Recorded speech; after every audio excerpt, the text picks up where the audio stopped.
Hey everyone, this is Military Weapons, and in this video we're discussing the Iranian Special Forces. Let's get started.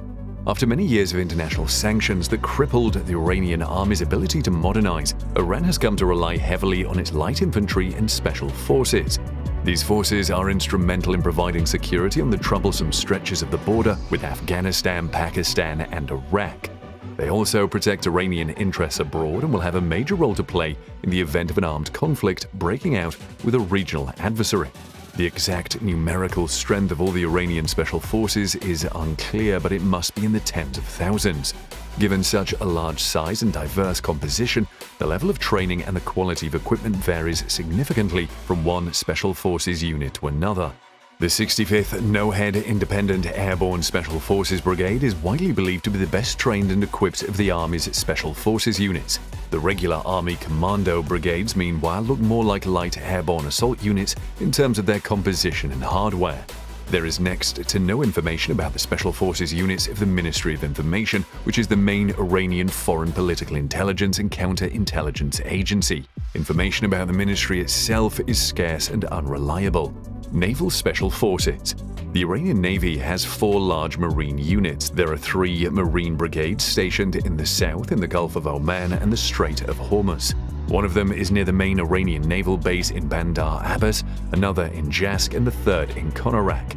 There is also a marine unit in the north on the Caspian coast, which is part of Zone 4 of the Iranian Naval Command. Just like the Army Commandos, the Iranian Marines lack their own armored vehicles. Neither are they very numerous, which makes them ill-suited for such tasks as storming well-equipped coastal defenses or holding forward bases against the enemy's mechanized units for any length of time. Their main tasks are therefore twofold: contributing to coastal defense and sudden landings in unexpected places using helicopters or speedboats, including hovercraft.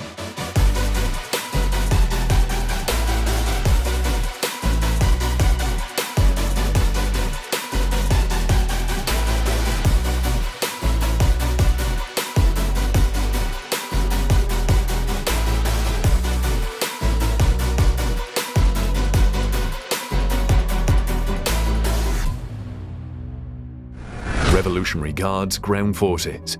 The Iranian Revolutionary Guards have their own rapid response forces, the Sabarin. These forces specialize in countering internal threats and drug trafficking.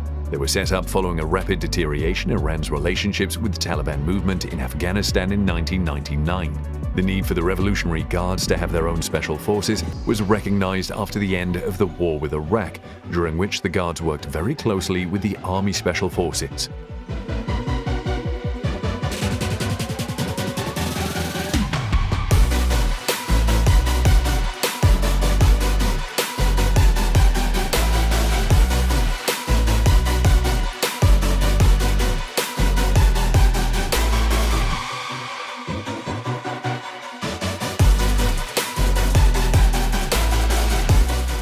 Revolutionary Guards Naval Forces.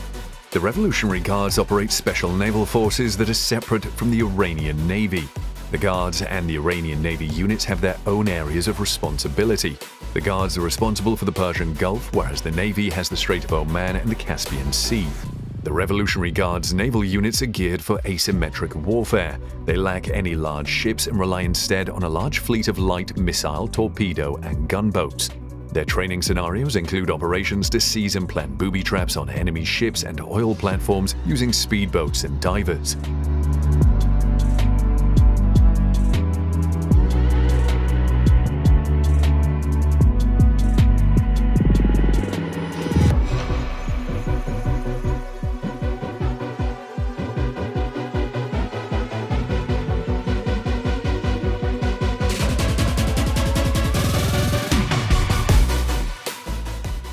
The Quds Force. The Quds Force is sometimes mistakenly described as one of the Iranian commando units. It is in fact a specialized intelligence branch of the Revolutionary Guards, which serves primarily as an instrument of exerting covert influence and conducting sensitive foreign policy missions. The Quds Force dates back to the 1980s when, during the war with Iraq, the Revolutionary Guards took over an existing HQ for irregular operations using Kurdish and Iraqi Shia fighters. At about the same time, Iran began to ramp up its influence in other Middle Eastern countries such as Lebanon and Afghanistan. The Guards played a prominent role in those efforts. The Quds Force was set up as a Revolutionary Guards division sometime in the 1990s after the end of the war with Iraq. It is believed to be about 10,000 to 20,000 strong. Its personnel are trained at special centers in Shiraz and Tehran.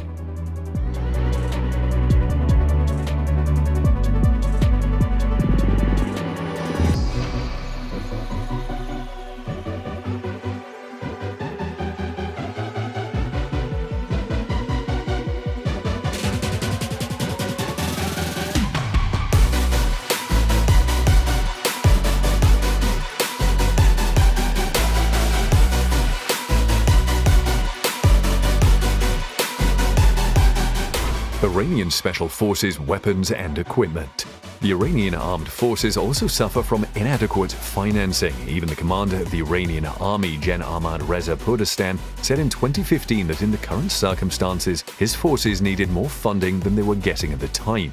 The situation is unsurprising. Iran has the most numerous forces among all the Gulf states, but its defense spending is only a fraction of Saudi Arabia's. Even the United Arab Emirates spends a lot more on its army than Iran does.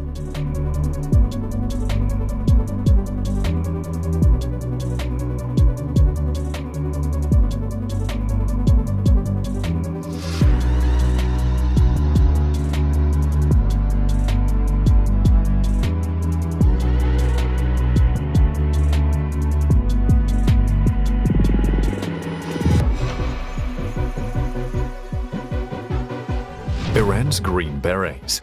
NOED's roots go back to 1953 when Imperial Iranian army officers participated in parachute training in France. The parachute battalion was established in 1959, or a form of the parachute unit established by the French-trained officers. This unit became the 23rd Airborne Special Forces Brigade in 1970, adopting the America-style Green Berets. The unit badge even mirrored almost identically the U.S. Army Special Forces de Oppresso Liber insignia. This was a result of the U.S. sending 4 operational detachments of Special Forces operators to train Iran's military personnel in the 1960s. Part of this training included Iran's 65th Airborne Special Force Brigade, which is now called the 65th NOED Brigade, a key component of Iran's Special Forces. The brigade is split into 4 key units: hostage rescue, psychological operations, support, and irregular warfare.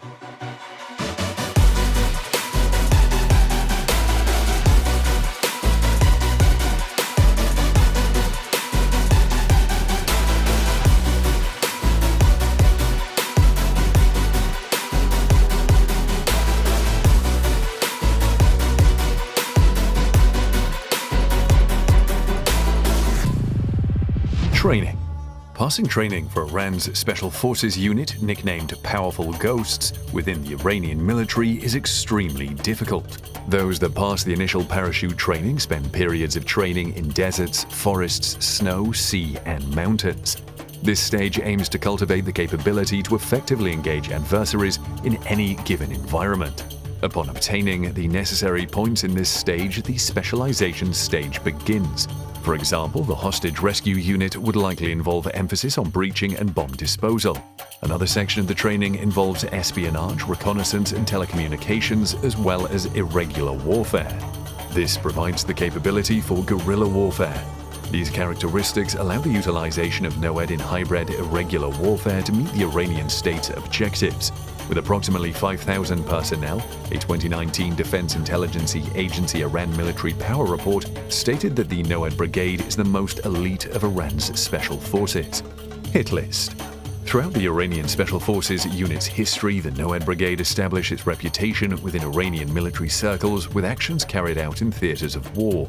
First experience of combat in the Omani Civil War 1963–76.